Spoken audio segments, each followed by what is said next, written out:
नमस्कार। क्या हाल चाल है? सब ठीक हैं? बहुत बढ़िया। अपने और अपने को ख्याल रखो और जब टाइम मिले तो वीडियो जरूर देखो। देसी देख बिगड़ ब्रेक बगैर लाग लपेट बिल्कुल देसी अंदाज में। मैं विपिन बेबाक, मेरे सहयोगी मेरे साथ शादाब रिजवी। जय हिंद, जय भीम, सत श्री अकाल, आदाब। मेरा नाम है शादाब। बहुजन समाज के लोगों के संग जहाँ जहाँ अत्याचार रह रहे हैं उन्हें सब खींच खींच के लाएंगे और एक खबर को भी नहीं छोड़ेंगे। सारी खबर आपके सामने पेश करेंगे। मामलो चाहे देश में कहीं को हो, कैसो ही हो, कितनी छोटी खबर हो, कितनी बड़ी खबर हो, लेकिन हर खबर आपके सामने हाजिर होगी। सबसे पहली खबर,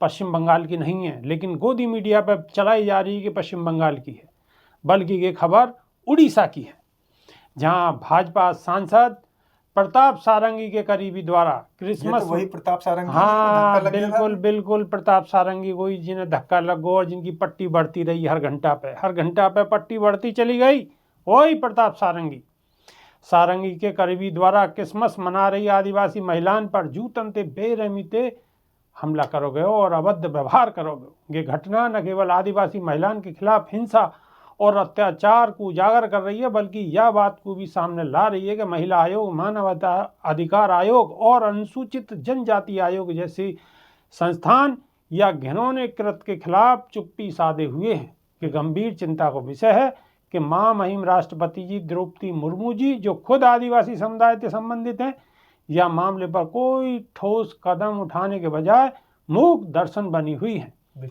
ये बता में है कि उनके अंदर को जमीर मर चुका है। दूसरी खबर, मुजफ्फरनगर जिले में मंगलवार को पारली गांव में विवाद के बाद कुछ लोगों ने एक दलित युवक की पीट कर हत्या कर दी और वहां के साथ मौजूद एक अन्य युवक को गंभीर रूप से घायल कर दिया। पुलिस ने मामले में कई लोगों को गिरफ्तार करो है और जांच चल रही है। बिल्कुल। तीसरी खबर भी बता दूं, लेकिन तीसरी खबर से पहले शादाब रिजवी आपकी प्रतिक्रिया।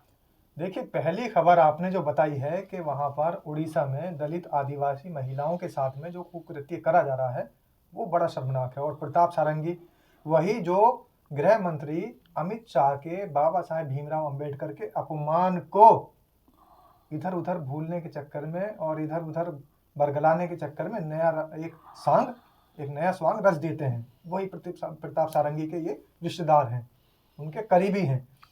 लेकिन एक सबसे बड़ा सवाल ये उठता है कि देश के अंदर सिर्फ इस वजह से आदिवासी महिलाओं को प्रताड़ित कर रहे हैं कि वो क्रिसमस मना रही हैं, नया साल मना रहे हैं। क्यों मना रहे हैं? जगह जगह आप देख रहे होंगे बेबाक जी, सोशल मीडिया पे भी एक ट्रेंड चलाया गया इन लोगों के जरिए कि नया साल हमारा नहीं है, ये तो अंग्रेजों का नया साल है, ये क्रिसमस हमारा नहीं है, ये तो अंग्रेजों का क्रिसमस है। और कुछ लोगों ने तो यहाँ तक दुहाई दी है कि अंग्रेजों के बनाए हुए पार्लियामेंट को भी आदरणीय प्रधानमंत्री, नाम बताओ, नरेंद्र दामोदर दास मोदी जी, उन्होंने खत्म करा दिया। यानी अंग्रेजों की कोई निशानी वो रहनी नहीं चाहिए, रखना नहीं चाहते हैं। लेकिन मैं ये कहना चाहता हूँ इन आरोपियों से, इन अपराधियों से और इन आतंकवादियों से जिन्होंने दलित आदिवासी निहत्थी महिलाओं पर हमला किया है, उन आतंकवादियों से मैं पूछना चाहता हूँ, ये जो आपने कपड़े पहन रखे हैं ये किसके हैं? बताओ किसके हैं? ये अंग्रेजों ने नहीं दिए। और ये जो आप जनवरी, फरवरी, मार्च, अप्रैल महीने मना रहे हो ये किसके हैं? अंग्रेजन के। और ये जो आप संडे, मंडे, ट्यूसडे, संडे हो या मंडे, ये सब दुनिया भर की जो आप कर रहे हो दिन, ये किसके हैं? अंग्रेजों के। और जो आप छुट्टी लेते हो और पूरा का पूरा देश वीकेंड मना रहा है संडे का, ये किसका संडे है? अंग्रेजों के। तो फिर जब अंग्रेजों के संडे से दिक्कत नहीं, अंग्रेजों के महीनों से दिक्कत नहीं, अंग्रेजों के टाइम से दिक्कत नहीं, जो 12 बजे आप और अंग्रेजी से दिक्कत नहीं, 8 PM अंग्रेजी से कोई दिक्कत नहीं। और जो आपके 12 बजे आपकी रात हो जाती है और दिन के 12 बजे आपका दिन बदल जाता है, रात के 12 बजे तारीख बदल जाती है, ये किसकी देन है? अंग्रेजों की। आपकी तारीख तो सूरज से और चंद्रमा से बदलनी चाहिए। ये देश तो ग्रह नक्षत्रों से चलने वाला देश है, ये तो अमावस्या से चलने वाला देश है। तो फिर रात के 12 बजे कैसे तारीख आपकी बदल जाती है? ये तारीख नहीं बदल रही, ये आपकी नियत बदल रही है। और आपकी बुद्धि पर जूते मारने की आवश्यकता है। जब तक आपकी बुद्धि पर जूते नहीं लगेंगे तब तक आप दलित आदिवासी महिलाओं की, निहत्थी महिलाओं के साथ में इस तरीके से ही अपना आतंकीपना दिखाते रहोगे और आतंकवादी बनते रहोगे। दूसरी खबर आपने विभाग जी बताई कि कहीं मुजफ्फरनगर में एक युवक को मार दिया गया, और उसकी गलती क्या है, और ग्राम प्रधान द्वारा मार दिया गया। उसकी गलती इतनी है कि वो हेयर ड्रेसर सैलून के यहाँ से अपने बाल कटवा के निकला था। क्या ये वही दौर वापस नहीं लाना चाह रहे हैं जो दौर बाबा साहेब भीमराव अंबेडकर के जमाने में था? क्या ये वही समय वापस नहीं लाना चाह रहे हैं जब बाबा साहेब भीमराव अंबेडकर को बाल कटवाने की अनुमति नहीं दी गई थी, जब उनकी बड़ी बहन ने उनके अपने हाथों से बाल काटे थे? आज भी बहुजन समाज का व्यक्ति, आज भी बहुजन समाज का युवक अगर कहीं बाल कटवाने जा रहा है तो उस पर भी आपको आपत्ति है। अगर वो स्टाइल में बाल रखता है तो उस पर भी आपको आपत्ति है। तो ये देश आज भी मनु स्मृति से और मनुवादियों की बपौती बना बैठा है। संविधान कोई मायने नहीं रखता विभाग जी। इनको इलाज करना पड़ेगा, बगैर इलाज के अब के मानेंगे ना। इनको इलाज मजबूती से करना पड़ेगा, जैसे वहाँ हुआ महाराष्ट्र में। और बात पश्चिम बंगाल की करते हैं, हमेशा उन राज्यों की बात करेंगे जिन राज्यों में भारतीय जनता पार्टी की सरकार नहीं है। अब कहीं दलितों के ऊपर इतना ज़्यादा अत्याचार करना, और ये बात कह के अत्याचार करना कि क्रिश्चियनों का आप बना रहे हैं, आप धर्म परिवर्तन करना चाहते हैं। अभी की घटना है उत्तर प्रदेश की, उत्तर प्रदेश के ज़िले फतेहपुर में जहाँ योगी बाबा का शासन है, वहाँ पर तो एक दलित को गंजा करके और सरेआम घुमाया गया और बाद में उसकी पिटाई की गई, अधमरा कर दिया गया। और यहाँ तक नौबत आ गई कि उसके परिवार को भी प्रताड़ित किया गया। सिर्फ किस वजह से? एक गलत सूचना की वजह से कि ये लोग बहुजन समाज के हैं लेकिन ये क्रिश्चियन बनने जा रहे हैं और ये क्रिश्चियनिटी को फैला रहे हैं। तो आपके लिए मैं ये बता दूं कि आप जो मनुवादी लोग, आप जो आतंकवादी लोग इतने डरे हुए क्यों हो? आपका धर्म इतना कमजोर कैसे है कि आप डर जाते हो कि आपके धर्म को छोड़कर कोई दूसरे धर्म में चला जाएगा? और अगर कोई चला भी जाता है तो बाबा साहेब भीमराव अंबेडकर के संविधान की यही खूबसूरती है कि उन्होंने आज़ादी दी है अभिव्यक्ति की।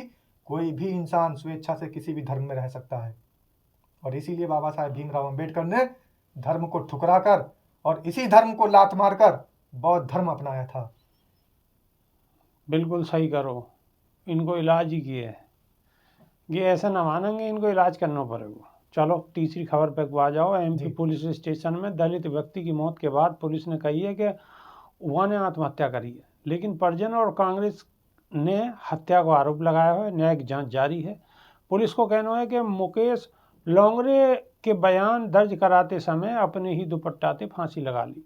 परिवार और कांग्रेस नेता को कहना है कि पुलिस को रिश्वत देने में देरी के कारण वाकई हत्या करी गई। मध्य प्रदेश के देवास जिले में शनिवार 28 दिसंबर को एक 35 वर्षीय दलित व्यक्ति की पुलिस थाने के अंदर मौत है गई। के बाद रविवार 29 दिसंबर को परिवार के सदस्य और राजनीतिक दल ने स्थानीय पुलिस पर हत्या का आरोप लगाते हुए विरोध प्रदर्शन करो।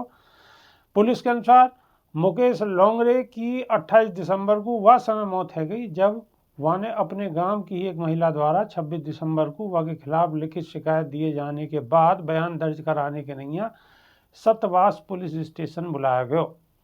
देवास के पुलिस अधीक्षक पुनीत गहलोत ने एक अखबार को बताई है कि घटना के समय लोंगरे पुलिस हिरासत में नहीं थे, बल्कि थाना प्रभारी आशीष राजपूत के समक्ष पूछताछ कक्ष में अपना बयान दर्ज करवा रहे हैं। जी, पुनीत गहलोत से ये भी पूछ लेना चाहिए कि एसएचओ साहब के समक्ष वो बैठे थे, तो क्या एसएचओ साहब पुलिस में नहीं आते?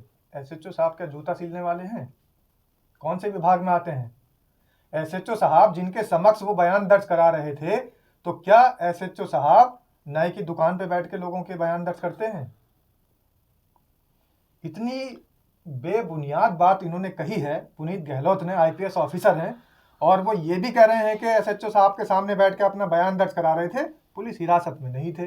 अरे भैया, पुलिस अभिरक्षा में तो थे, और पुलिस अभिरक्षा में आपके थाने के एसएचओ के सामने एक व्यक्ति की मौत हो रही है, और वो भी एक दुपट्टा अपना किसी से लेकर आता है और अपने गले में लगा लेता है और फांसी लगा के मर जाता है। एसएचओ साहब कहते हैं, बताओ कोई लॉजिक है?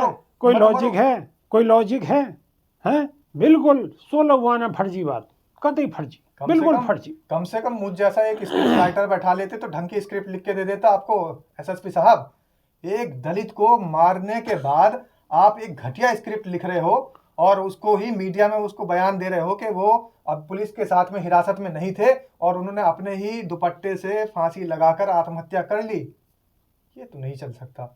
इतना झूठ दुनिया, बहुजन समाज बर्दाश्त नहीं कर सकता। और ये आपकी जो बुद्धिहीनता है वो साफ झलक रही है, साफ दिखाई दे रही है कि आपकी पुलिस को जब पैसा नहीं मिला, आपके एसएचओ ने जब मोटी गड्डियां आप तक नहीं पहुंचाई, तो आपने खुद शायद आदेश दे दिया होगा कि ऐसे व्यक्ति को खत्म कर दो, क्योंकि बहुजन समाज के व्यक्ति की आपकी नज़र में कोई इज्जत है नहीं, उसकी जान की कोई कीमत है नहीं।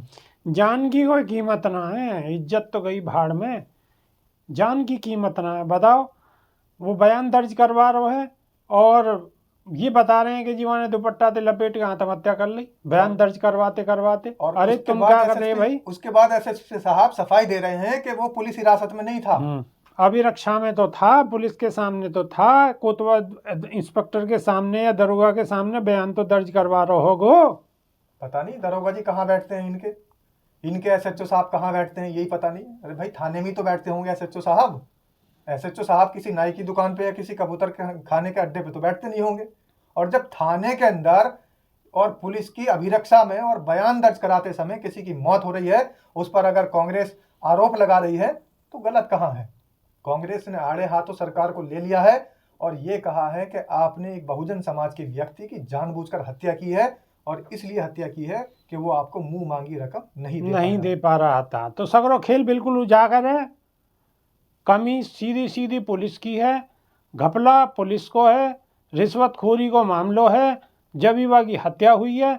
और या वो हत्या ही कहोगे, क्यों कि या में एसएसपी साहब तो कह रहे हैं कि साहब वो बयान दर्ज करवा रहे हो, बयान दर्ज करवा रहे हो और पुलिस हिरासत में नहीं था। पुलिस हिरासत में नहीं था तो अभिरक्षा में तो था, पुलिस के सामने तो था, तो कैसे दुपट्टा लपेट के आत्महत्या कर ली? कोई लॉजिक है? दो नाव में सवार हो रहे हैं एसएसपी साहब। पहले तो यही क्लियर कर ले कि वो बयान दर्ज करा रहे थे तो पुलिस अभिरक्षा में तो थे ही, तो फिर आप इस बात से क्यों मुकर जा रहे हैं, क्यों इनकार कर रहे हैं कि वो पुलिस अभिरक्षा में नहीं थे? वो पुलिस अभिरक्षा में भी थे, बल्कि ये जो आपको छूट दे रखी है। और मैं बहुजन समाज के लोगों से ये बताना चाहता हूं कि जहां जहां भारतीय जनता पार्टी की सरकार है, यहां पर जो मोहन लाल की सरकार है वो छूट दे रही है पुलिस को खुले आम के बहुजन समाज का कहीं कोई व्यक्ति अगर आता है थाने, चाहे वो गलत इल्जाम के तहत आया हो, उसकी जांच होनी चाहिए, लेकिन उसकी जांच मत करो, खत्म कर दो, केस ही निपटा दो। ये सारा काम चल रहा है। अब यह खबर को ज़्यादा से ज़्यादा लोगों तक पहुंचाओ, ज़्यादा लोगों तक पहुंच रही है, खबर दूर तक जानी चाहिए, दूर तक जाएगी खबर को असर जभी होगा, सब लोगों को मालूम होगी, बहुजन समाज के सब साथियों को पता होगी कि क्या क्या देश में है रो है। खाली हवा में रहने से काम चलने वालों बिल्कुल नहीं है। बिल्कुल। अगर बहुजन समाज के हर लोगों की देश में कहीं भी कोई घटना है रही है और कहीं ना कहीं अत्याचार है रहा बाकी आवाज़ सबको हमें सब मिलकर उठानी पड़ेगी, वरना नंबर सबको आवेगा। बस बात मेरी सच्ची लग रही हो तो या को शेयर कर देंगे, और मेरी बात फर्जी लग रही हो तो या मत चलाइए और रोक देंगे। बस नई वीडियो में दोबारा रूबरू होंगे, जब तक के नहीं है देसी देख बिगर ब्रेक और बगैर लाग लपेट, बिल्कुल देसी अंदाज में। बहुत बहुत धन्यवाद। जय भीम, जय संविधान। नमो बुद्धाय।